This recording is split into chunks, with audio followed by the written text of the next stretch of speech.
Hello. Hello, everybody. It's me, Shane Staller from Shane Staller Games. And I'm here to talk about my first independent game project, Drop and Grow. And the game has released about a week ago. Give or take a few hours, on May 21st. It is now May 28th. And I just wanted to do half, here's the numbers, indie revenue, and reviews and plays and all that, and half post-mortem type video.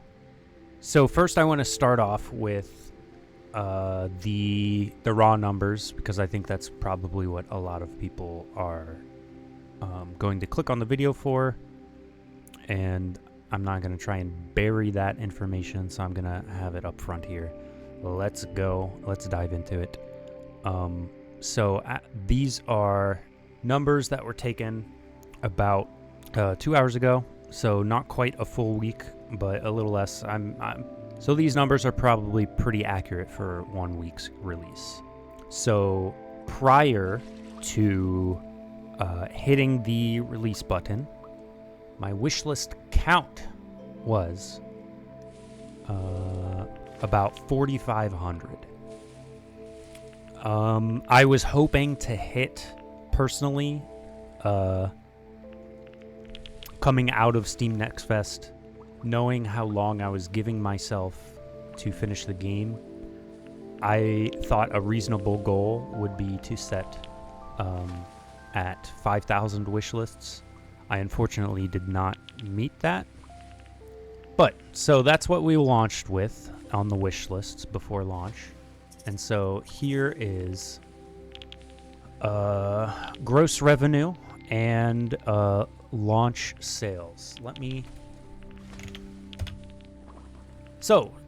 Units sold is just under 3,500.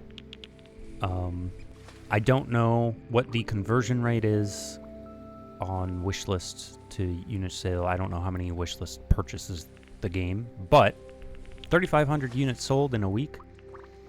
I'm pretty happy with that. That has netted me for the month of May. There's still a few days left, but it's pretty much netted me.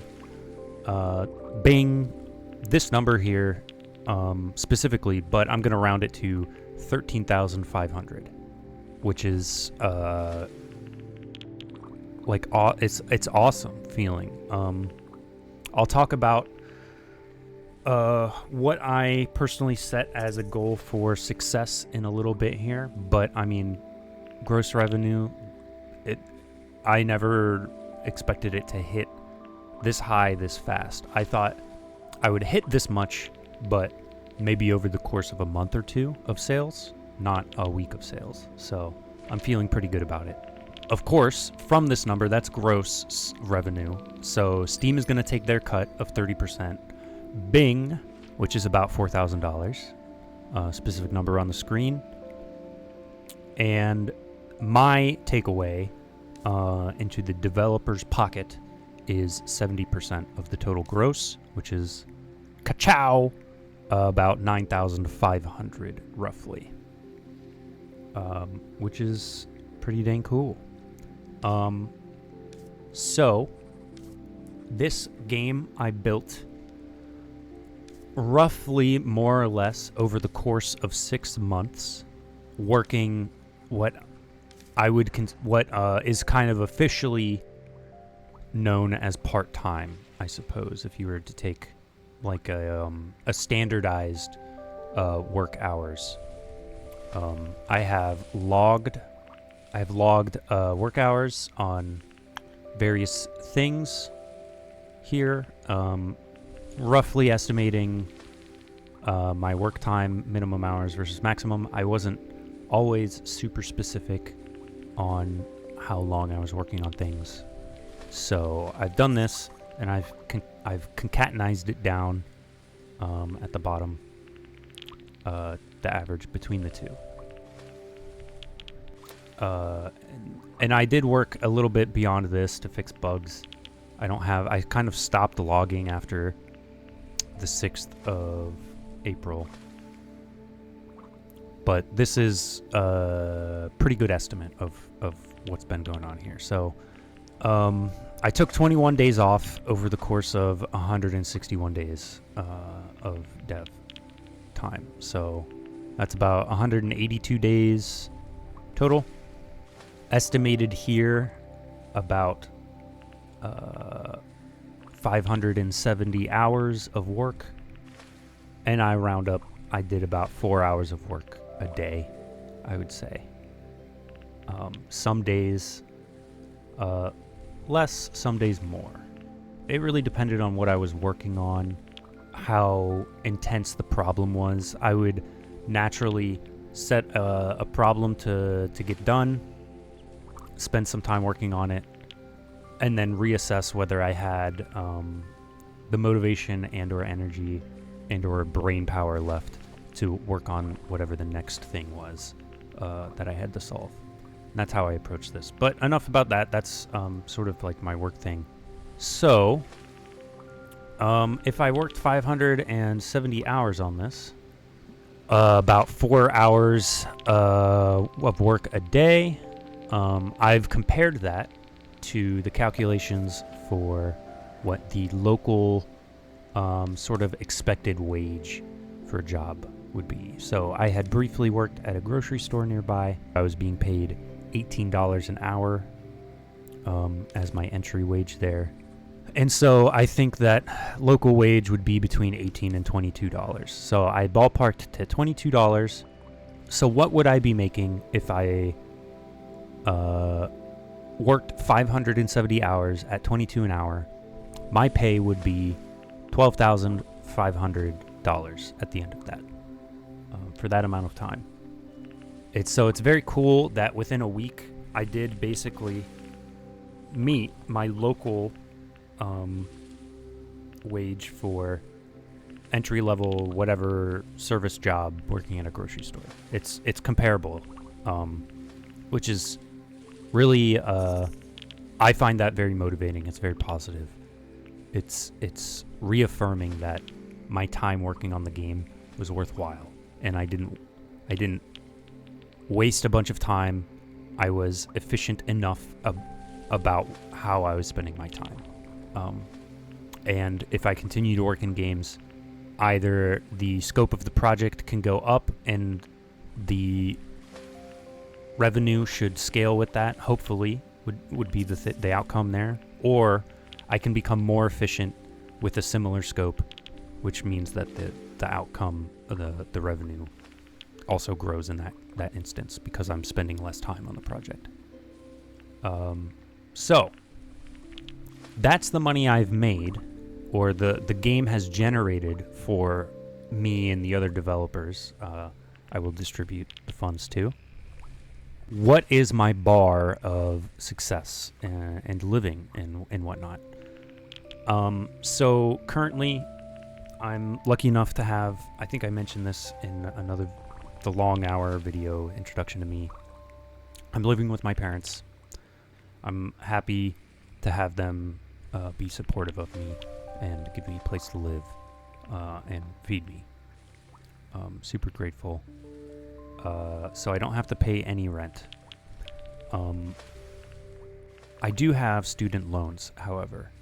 So my student loans, roughly as an estimate, are about $2,200 a month. So if I've worked 6 months on this, my student loan cost of living is $13,200. That's how much it costs me to exist in my parents' home for that amount of time. And it looks like this project is going to be able to pay that back. If you think of that as like the whole that the project has cost me, without considering rent expenses or food expenses, just my student loans, the project is I'm very confident the project is going to at least pay off that much. For me personally, the project is financially successful, even though it might not currently be sustaining a person who's living on their own, who has to pay rent, buy food, and pay off student debt. If I can recreate this again, another 6 months of dev time on a project, release it with similar amounts of price point to sales ratio, so I'm making the same, roughly another 9,500 within the first week of release. The long tail sales of these games, these what would then be 2 projects, I could see how that can start to build up and begin to support a lifestyle, a solo living lifestyle of an indie dev. And yeah, so if you can make it so that you can get 2 to 4 projects of 4 to 6 months of work done, I can very easily see how that can sort of sustain itself and propel you forward and just allow you to work on the next project and get going. And then at that point, it's just a matter of working on the next project until you have one that hits a little bit higher. Maybe instead of having 4,500 wish lists on launch like my game, maybe you reach 20,000 wish lists on launch, and I could see how instead of $9,500 the first week, you're making I'm not sure exactly how that scales, if it's going to be exponential or just a linear scaling there, but I'm just going to estimate you make $20,000 the first week. That's awesome. Like, that's great. And then you're getting that on top of all the long tail sales from your previous projects. This is the financial side of things that I wanted to talk about. I'm already rambling on for long enough. Oh my gosh, it's 22 minutes I've been talking for. The other half of what I want to talk about is sort of a post-mortem with Drop and Grow and how I'm feeling about it emotionally, and my thoughts on its design and things that I would do differently if I'm working on another project and whatnot. So, let's jump into that. Emotionally, I feel like a large weight seeing the level of success that it has gained, which I consider to be successful. Not massively successful, but successful. The minimum bar of success. There's a huge weight of I don't know, whatever, lifted off of me. It feels so liberating. After having worked at NST on contract for about 2 years, and then applying to other design jobs and literally hearing nothing back from all except maybe one that I might have had a chance at, and then it ended up a week later they were doing layoffs, so there was no way I was going to get there anyway. But you know, the turmoil that the games industry is going in, I'm a nobody, and it felt like that's what it felt like. It felt like I was a nobody who nobody cared about because I don't have any design work underneath me, even though I had worked at NST for 2 years.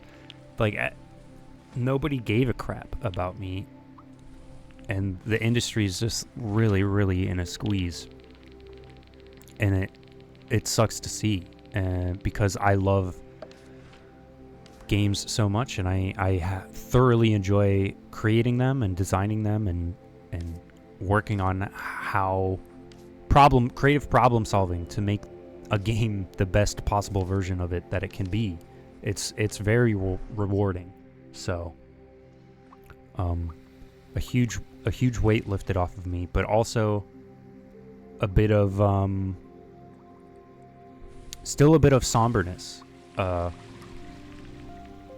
Partly because creating this game has been a part of me for the last 6 months, and that's gone now. It's ended, essentially. I still have to keep up with it, doing bug fixes, of course. But, I mean, it's a finished product. It's on the market. I don't have to solve any more design problems necessarily that it has going for it. I don't have to make a game loop. I don't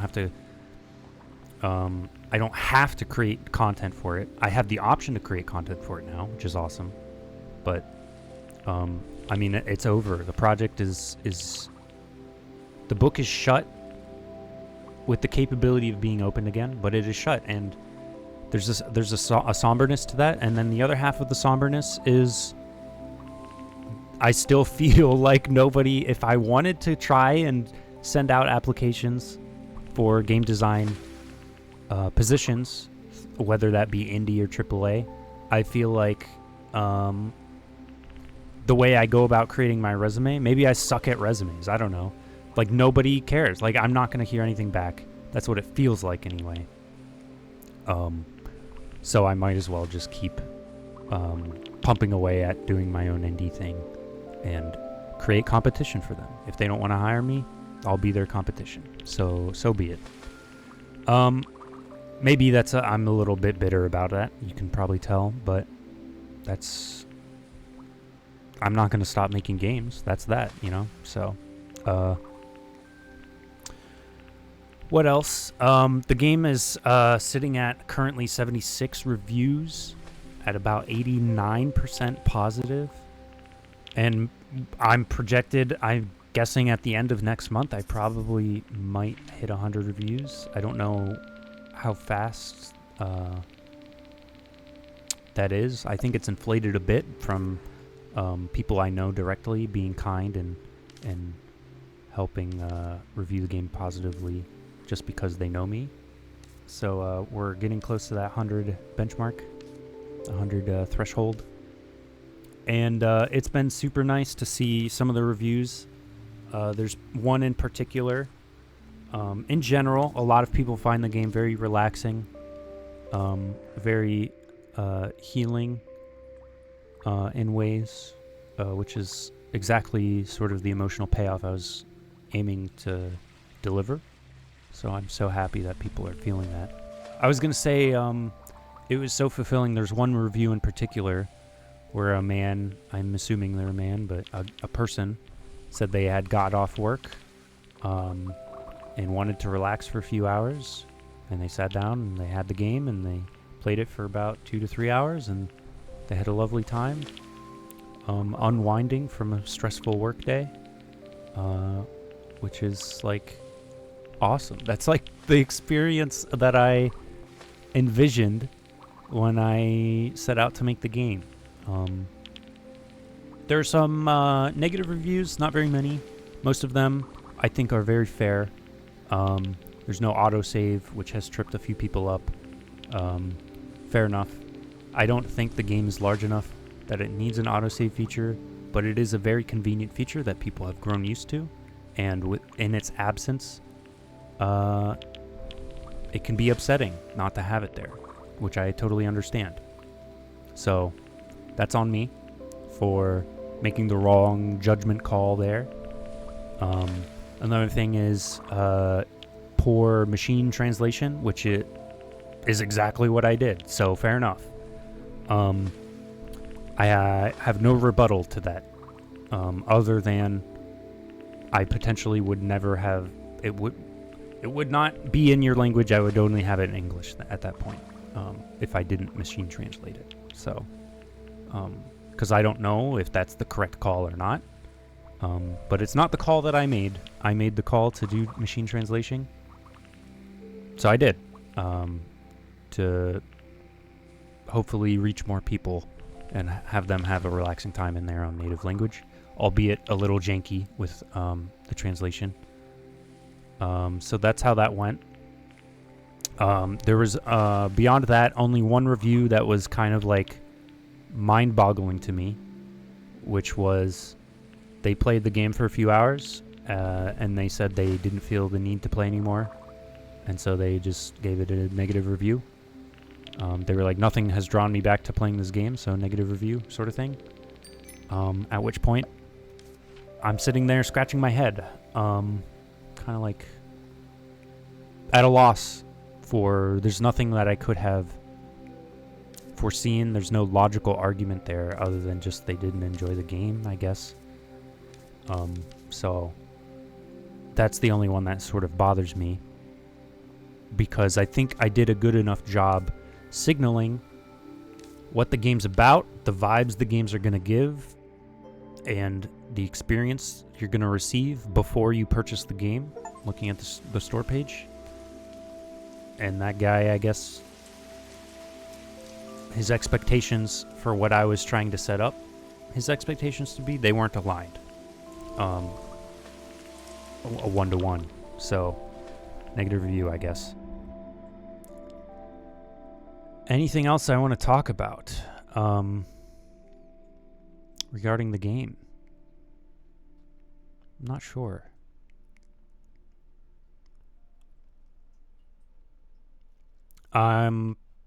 Start of June here, coming up a few days. I'm gonna try and get my butt out of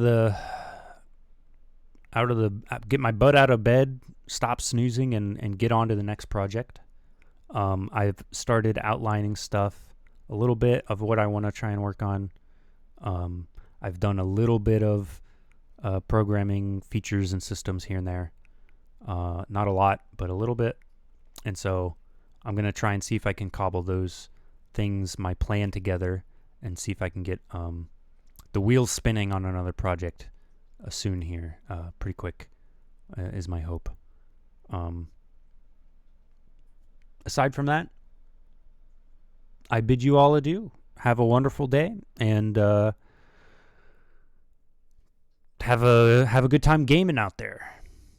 Let's go, gamers.